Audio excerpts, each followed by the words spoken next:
আজকে আমি কথা বলবো মুসলিমদের সিন্ধু অর্থাৎ ভারতবর্ষ বিজয় নিয়ে কথা বলবো।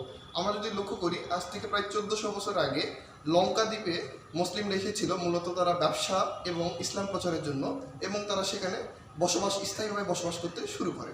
তারা মূলত বাণিজ্য করত আরবদের সঙ্গে এবং লঙ্কা দ্বীপে তারা বসবাস করত এবং ইসলাম প্রচার করত।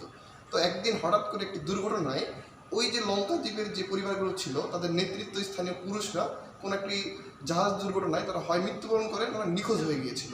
তখন সেখানকার পরিবারের এই বিধবা স্ত্রী এবং নারী এবং শিশু তারা অসহায় হয়ে পড়ে।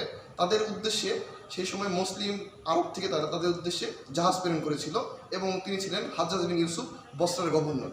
তিনি তখন লঙ্কা দ্বীপের রাজার কাছে তিনি তখন জাহাজ প্রেরণ করেন, এবং লঙ্কা দ্বীপের রাজার সঙ্গে মুসলিমদের ভালো সম্পর্ক থাকার কারণে তিনি তাদেরকে এই বিধবা স্ত্রী এবং নারীদেরকে একটি জাহাজে এবং অন্য জাহাজগুলোতে হাতি পাঠিয়েছিলেন এবং অনেক মূল্যবান সামগ্রী উপঢৌকন তিনি প্রেরণ করেছিলেন মুসলিমদের উদ্দেশ্যে।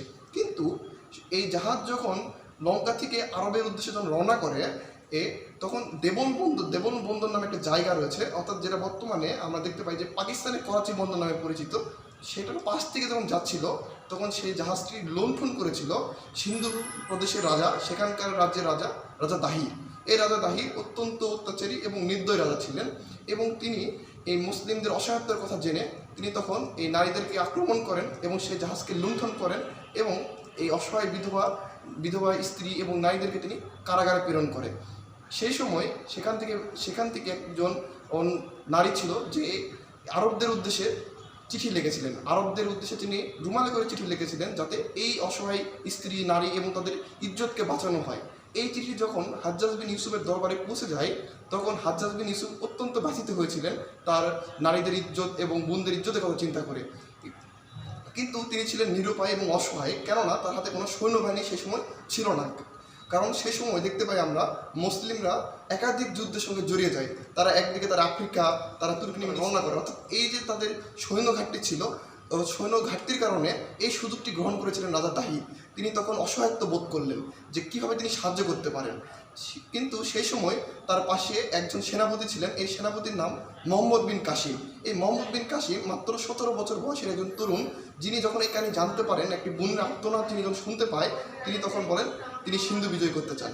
তিনি তখন সেই সময় খলিফার অনুমতি সাপেক্ষে মাত্র 12,000 জন সৈন্য নিয়ে তিনি তার মুসলিম বোনদের নারীদের ইজ্জত বাঁচানোর জন্য সেই আরব থেকে তিনি বিশাল পথ সুদূর পথ পাড়ি দিয়ে অজানার উদ্দেশ্যে তিনি সিন্ধুতে এসে পৌঁছেন। যখন তার সঙ্গে সিন্ধুতে প্রায় লক্ষ লক্ষ বাহিনী দাঁড়ায়, এই লক্ষাধিক বাহিনীর সঙ্গে মুসলিমরা মাত্র 12,000 জন সৈন্য তার সাথে যুদ্ধ করে। কিন্তু এই বীরত্বগাথা, রণকৌশল এবং তাদের বোনের ইজ্জতকে বাঁচানোর জন্য তারা ঝাঁপিয়ে পড়ে এবং লড়াইয়ের মাধ্যমে তারা বর্তমানে এই দেবল বন্দর, পরবর্তীতে তারা মুলতান এবং এই সিন্ধু প্রদেশের মতো অর্থাৎ গুরুত্বপূর্ণ জায়গাগুলো তারা দখল করে নিয়ে খেলাফতের অংশীদার করে। এবং মুসলিমরা যেখানে মাত্র 12,000 জন সৈন্য নিয়ে যেখানে যুদ্ধ শুরু করে, পরবর্তীতে তাদের হাতে প্রায় লক্ষাধিক সৈন্য এসে যোগদান করে। কেননা আমরা যদি দেখতে পাই রাজা দাহির ছিল অত্যন্ত জালিম শাসক।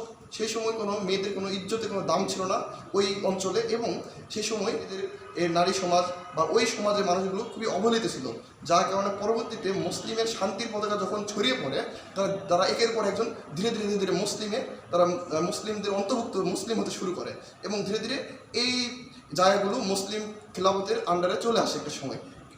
এরপরে এই মোহাম্মদ বিন কাসিম তিনি চিন্তা করলেন তিনি পুরো ভারতবর্ষ জয় করবেন। কিন্তু আমরা দেখতে পাই একটা করুণ ইতিহাসের কারণে তার এই জয়যাত্রা সেখানেই থেমে যায়। আমরা এটা নিয়ে এর পরবর্তী ভিডিওতে কথা বলবো ইনশাল্লাহ। ধন্যবাদ সকলকে।